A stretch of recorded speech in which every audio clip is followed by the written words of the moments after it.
Hi guys. Didn't give any fair warning or heads up on this one, but I'm sure it'll show up in the timeline recorded. Something I haven't really mentioned to a lot of people is that I have been um, working on a book for a very, very, very long time. It's gone through so many different iterations and different names and conventions, but I'm finally getting to a point where it's going to be finalized soon. And one of the big parts of it is kind of understanding how to be a conscious creator, which is a term that I use kind of a lot. The conscious creator essentially, well, I'll go into more depth about it, but in a nutshell, it's how to actively participate in the system or the simulation, the matrix, life, whatever word you want to use to describe the world that we're in. You might be familiar with some of the characteristics and stuff that I'm going to go over with you real fast. And it's probably gone by several different names. Again, like these concepts aren't new, they're just kind of reorganized, restructured, and connected together with a lot of other things. So the three stages I want to go over with you real quick of the Conscious Creator Archetype is the Unconscious Reactor, the Conscious Observer, and the Conscious Creator. So most people will be familiar with the first two, and once I get to the third one, you'll completely understand kind of how that transition occurs. So the unconscious reactor, I'm going to go over the characteristics, the activities, and the practices. That way you can recognize either that behavior in yourself or other people, and then be able to provide them a little bit of space and grace, because you know that the stage that they are in currently, whether it is your stage and whether you agree with it or not, is a stage that's necessary for their growth and a path that leads ultimately for all of us to a place of conscious creation if we so choose. So the characteristics of an unconscious reactor, driven by ego. I know ego gets a lot of bad publicity as if it's a bad thing, it's a negative thing, but as I've said previously, your ego is something, a persona that your higher self develops and creates through which that you can participate and interact with the simulation or the matrix. It's not good or bad, but where it gets the negative polarity is where we start identifying, hi Amanda, is where we start identifying with the ego as if that is all we are, and then allow it to dictate or control or operate our system on our behalf. So that is one of the prime indicators of an unconscious reactor. Let's give me 1 second here. So driven by ego, their actions and thoughts are largely driven by their ego, their desires, fears, and judgments guiding them. The second is materialistic focus. They might prioritize success, possessions, and that's kind of their primary indicator of their worth, their self-worth, or their happiness. They kind of depend on that physicality to bring them some kind of positive outcome. The third, sense of separation. This is the biggest one, and how you can, and I want to point this out because the spiritual space, I think there might be an assumption that the spiritual space doesn't have any unconscious reactors, when in reality there's quite a few of them, and they've identified with their ego, and their ego has adapted this persona of a spiritual warrior, whatever that word is. And I'm not saying it's everybody, but there are some, and these are how you can recognize those people as well. And again, no judgment, just allowing them to experience that stage, because it is the universe conspiring in their favor. So again, no judgments or labels, just know that these are ways you can identify an unconscious reactor. So sense of separation is they often feel a sense of separateness from others, the world around them, leading to feelings of isolation and competition. Not saying competition is good or bad, just saying that this is a common characteristic that you'll see people who are really identifying as their egoic self have. They don't understand the concept of unity, even if they say they understand it like from a definitive point. It really comes down to whether or not they're living that truth. And you can see that in their words and their actions, most of all, where they're dividing or saying they are other, else, something other than we are all intrinsically connected.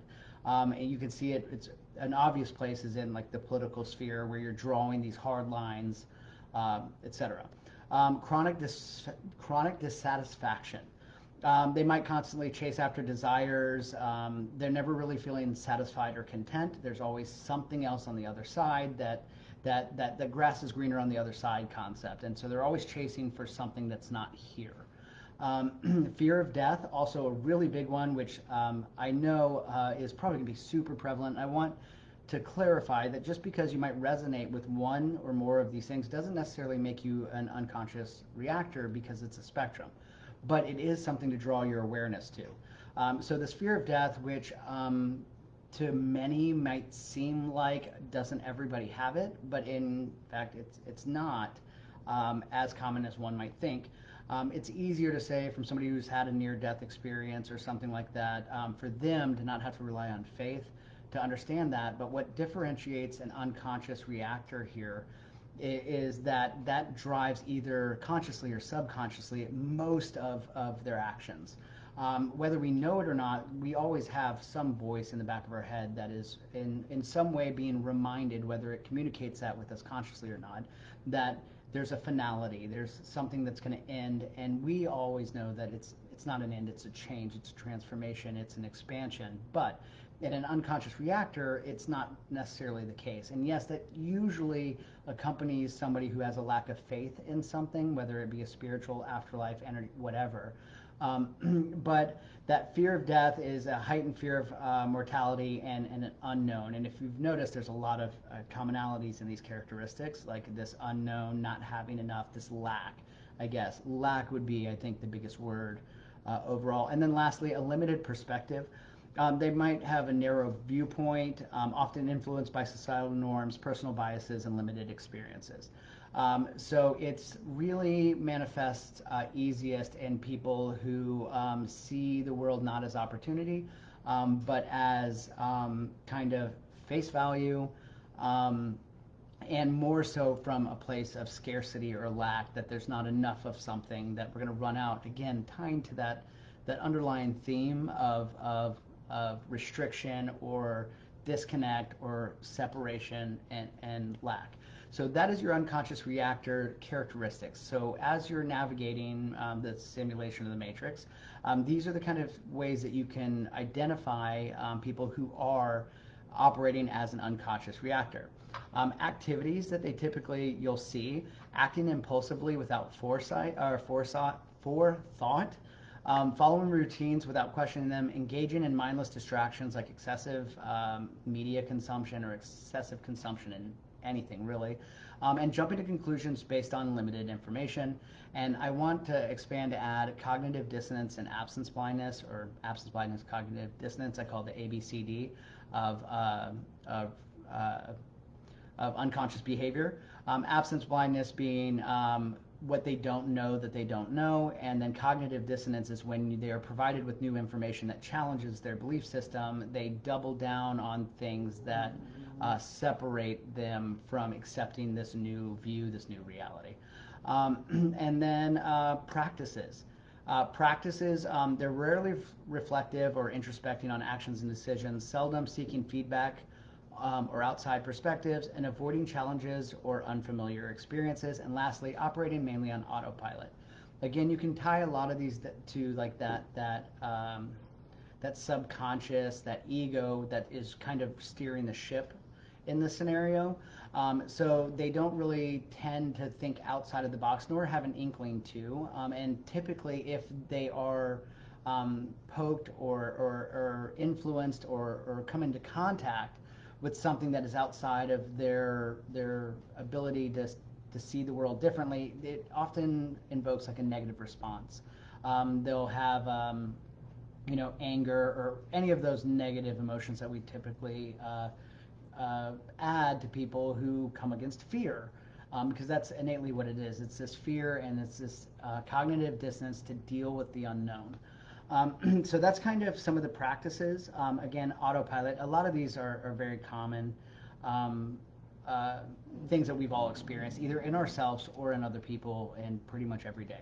So that's going to bring me to the last section of the unconscious reactor, which is mindsets. These are a few things that you can use to summarize in a way or identify. They're often, this is just the way I am. I can't change my circumstances, feeling victimized by life's events, or lacking awareness of personal beliefs or biases. So it's, again, going to that cognitive dissonance. Sorry, my dog is being a little upset by me. So lacking awareness of personal beliefs and biases. Sorry, buddy, go. So it's, again, the common thread of lack, scarcity, and fear mentality.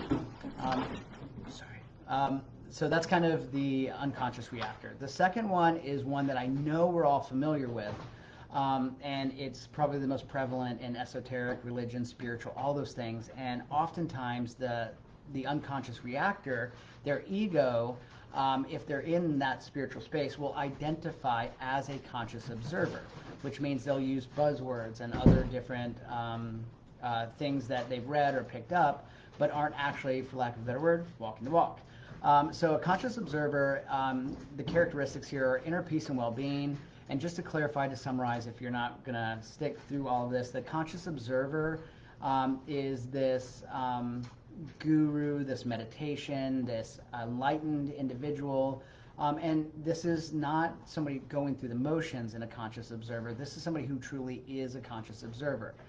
That's like, you know, your Gandhis or your Eckhart Tolles, and I'll get more into that. These people are also conscious creators as well, but they're most recognizable as a conscious observer because they've reached that state of balance.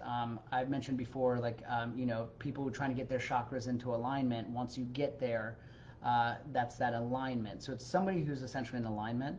So inner peace and well-being, they tend to be more serene and less prone to stress, experiencing a consistent state of well-being, reduced cognitive dissonance, which I mentioned earlier. They perceive the world without the usual filters, seeing things more clearly and with fewer judgments. Greater empathy and compassion.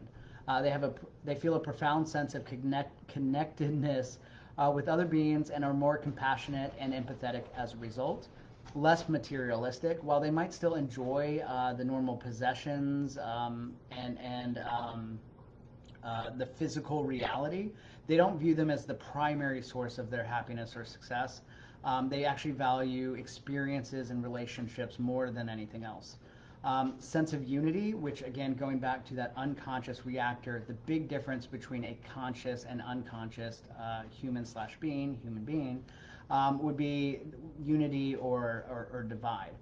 They often experience a sense of non-separation or oneness with the world around them. Again, it's very familiar to a lot of us that we just feel connected and we just innately know and don't even need any kind of evidence to know that we are all one, we're all connected, we are all part of the same infinite conscious fabric. Intuitive and creative. They might become more intuitive, relying on a deeper sense of knowing, and often express themselves in more creative ways. Not saying that unconscious reactors don't have any creativity, but once you have this greater sense of awareness of the world and reality, and you just see the world so much differently, it opens up and unlocks new forms of creation, of expression, because when you get into these heightened states of awareness and consciousness, you have to have a more diverse palette with which to express that or share that with. And so you'll often see this manifest in artists, poets. Poetry is a big one. Just anything that's a creative endeavor that takes this creative thinking and this outside the box thinking. And then lastly, absence of fear of death. They usually have a reduced fear of death, seeing it as a transition rather than an end. Again, that's coming and getting rid of that finality, that thinking that there is nothing else, nothing being the root of scarcity. We know innately that not only is there more, there's an infinite amount of it. So some of the activities that you'll typically see a conscious observer participating in is engaging in self-reflection and journaling. Again, that goes to that thinking creatively, thinking from a state of awareness, and journaling being that expression and an activity to express that newfound perspective. Practicing mindfulness and meditation, observing thoughts and emotions without judgment, and seeking to understand before reacting. One of obviously those signs of an observer is somebody who just allows things to happen, observe them, and then kind of process them and without identifying with them as a reflection or a definitive characteristic of who they are. So practices that you'll typically see in a conscious observer: regularly seeking feedback for personal growth, cultivating an attitude of curiosity, taking breaks to introspect and recenter, and reading and educating oneself about the mind and consciousness. So as you find this new perspective of reality, it becomes a passion, it becomes a drive, a thing that isn't just you going out because you want or desire necessarily, but it's just a purpose, a drive, an unyielding curiosity that you have about this newfound world. Mindsets. I need to understand why I feel or think this way. Every experience is an opportunity for learning, recognizing personal biases and beliefs, and I am not my thoughts. I can choose how to respond. So those are the kind of mantras or something, mantras that you might have if you're in a state of conscious observation. And then the last one, which is my favorite, and really what I think is going to be one of the primary objectives of what I'm trying to communicate, is becoming a conscious creator. And I want to say this first, that this isn't, it doesn't stop here at Conscious Creator. If you know anything about esotericism or science or any of these things, you know that everything is a circle, an infinite spectrum that spirals up or down depending on which direction you're going. So Conscious Creator, while it may be a objective, it's not the objective. But for now, we're going to just stick with Conscious Creator. So a Conscious Creator has purposeful action, actively uses their heightened awareness to affect tangible, positive changes in the world. Their actions are intentional and stem from a place of deep understanding and compassion. Influence and leadership, recognizing the interconnectedness of all. They step up as leaders not for power, but as a guide to inspire others towards collective growth and well-being. Systematic understanding. While recognizing the imperfections of societal systems, they also see the potential within these structures and work within them to instigate change rather than merely detaching or criticizing. That's a really big one, and I want to emphasize that.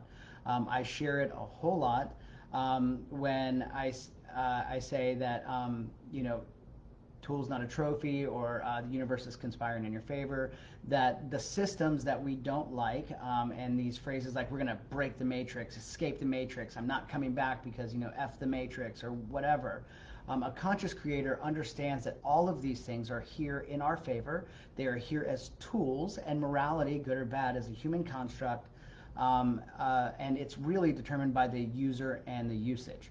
So in this systematic understanding, it's understanding that while this matrix may not be perfect, it may be unbalanced, we do understand that it is our responsibility to participate within them in order to change them. Empowerment of others beyond their own spiritual growth. They prioritize helping others realize their own potential, fostering an environment where collective awakening can occur. Holistic vision. They approach challenges and issues from a holistic perspective, understanding the nuances and interplay of various factors. So, self-explanatory. Continuous learning, understanding that awakening is not the final destination, that they are always open to learning, growing, and adapting. Collaboration, recognizing that change is most effective when done collectively. They seek partnerships and collaborations to amplify their impact. Ethical innovation, uses creativity to introduce new ideas, products, or services that align with a higher consciousness and aim to elevate societal well-being. And I want to piggyback on that one because I know in that I mentioned commerce, money, and this is a big turnoff for a lot of people, especially in the spiritual space, because a lot of us have been programmed to think that money is a bad thing. But again, morality being a human construct, it's a system that we can use to our benefit. And if you do truly believe that there's a polarizing else out there that is working against you or working in their own favor, trust me when I say that those people probably have no issues with money or using it in their favor. So it almost becomes a responsibility for us to participate in the system in order to have an equal playing field within this game.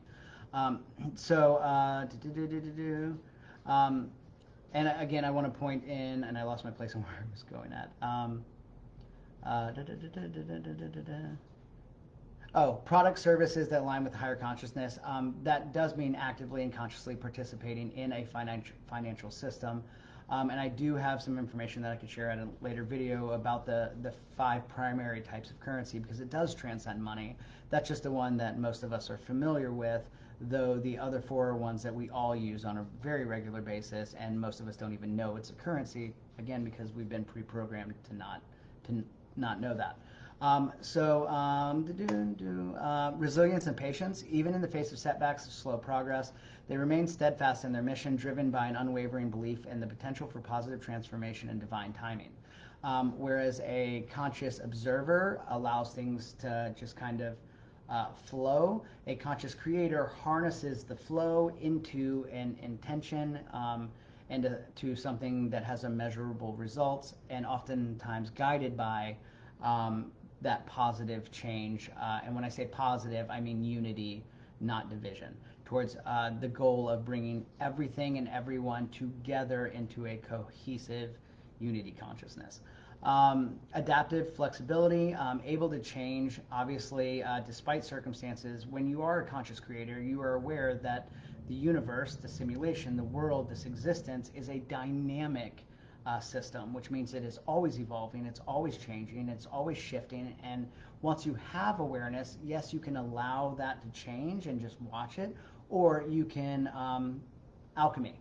Alchemy is conscious participation in an esoteric form, so it is consciously changing what you're given into something else, and being flexible in what you receive and how that arrives, when it arrives, is so paramount, because a lot of the times we identify with time, and again, another conversation for another time, but divine timing, meaning that what is for us is always going to be ours, and we will get it when it is time. And it's trusting, having faith, and allowing that to arrive when it should, not on our terms, but on the terms that the universe provides them on. Lastly, cultivating environments for growth. This is easy to see in a lot of these Facebook groups, because that's what this is. This is cultivating environments of growth where people can come together and participate and actively think outside of the box, consider, and then connect with other people who share that same belief or that same functioning system. Because in the end, in quantum entanglement, every particle or wave that we interact with becomes connected beyond time and space. So having a community, whether online or in person, and connecting and being around people that feel and think like you do, as they raise their frequency, your frequency will rise as well, and vice versa, no matter where or when they are. So some of the activities that you'll see in a conscious creator: setting clear intentions and visualizing desired outcomes, actively designing a life aligned with personal values and goals, engaging with activities that foster creativity like art, writing, or creative expression, and collaborating with others to bring about positive change. So again, the common theme here is active participation with intention, whereas unconscious reactors have participation but no clear intentions. And then you have a conscious observer who has all of the intentions but rarely decides to take action, because it's about experience and observing. The conscious creator chooses to harness this energy systems to do something. I use that example of the chakra system, where a lot of people feel that, and these people are typically conscious observers, they feel like the purpose is to come into alignment and balance with the chakras and leave them that way. Whereas a conscious creator understands that your energy system is a tool, not a trophy. It's something that you've been provided by your higher self in order to accomplish the task that you came here to do. So that chakra system can be out of alignment as long as it's with an intention, and conscious creation is about awareness and intention and action. So what you'll see, practices: they're regularly setting and reviewing personal goals, utilizing affirmations and visualization techniques, committing to a lifelong and personal development, and actively seeking experiences that challenge and expands one's mindset. These practices are, again, all about either unity, bringing others together, or being connected with others, oneself, creatively thinking out of the box and acting out of the side of the box, not with a negative mindset of I'm going to disrupt the system, but it's it's being able to view the system from outside of it a little bit differently, and then being able to, well, I use chess a lot. We play a lot of chess, so it's playing chess, not checkers. It's instead of just moving pieces straight or forward, it's zooming out, thinking ahead and behind and all sides, all angles, all spectrums, and consciously making choices that align with what you truly have determined to be your purpose. And again, that is also subjective and dynamic and can change. Some of the mindsets of a conscious creator: I have the power to shape my reality. Challenges are opportunities in disguise. Valuing growth over comfort, and my actions and thoughts shape my future. So these mindsets and mantras are, again, even if you're not technically one or the other of these mantras are here to help you provide awareness. So if you have a negative behavior, you go through the mindset and say, am I being this? So do I believe that I have the power to shape my reality? Are my actions, do I truly believe, and belief is the word here, do I believe that my actions and thoughts shape my future? So in a nutshell, guys, I just wanted to say thank you for sticking through this with me. I'm going to go ahead and open up if anybody has any questions. This is a book, again, that I've been working on for some time, and I'm getting really close. I'm hoping to have it available for at least pre-order by my birthday on October 3rd. So that's kind of just a small excerpt about kind of some of the fundamental principles. So if people are still here, I'd love to answer any questions that anybody has or go in depth. And also to let you guys know that I will be posting these things tomorrow as well, tomorrow morning at 6 a.m. Central Standard Time. It'll be in my feed where you can read these and kind of go in a little more depth. And if you do have further questions, because I know there's a lot of people on the other side of the world from me who are following my content, and for you guys, send in my messenger, whatever questions you have, jump into the Psycho-Spiritualist Beginner to Advanced Facebook group. That's where a lot of this content is really going to start flowing, and where I'm hoping to build, again, conscious creation, a network and a community of people who are either conscious creators or are trying to become that, and give us a place of community where we can stick together and raise each other's frequencies. So that's my question, that's my time. Let's see. So that's all I got, ladies and gentlemen. And again, if you have any questions, I look forward to them, and I hope that this has been of value. Also, all right, I love you. I'll talk to you guys later.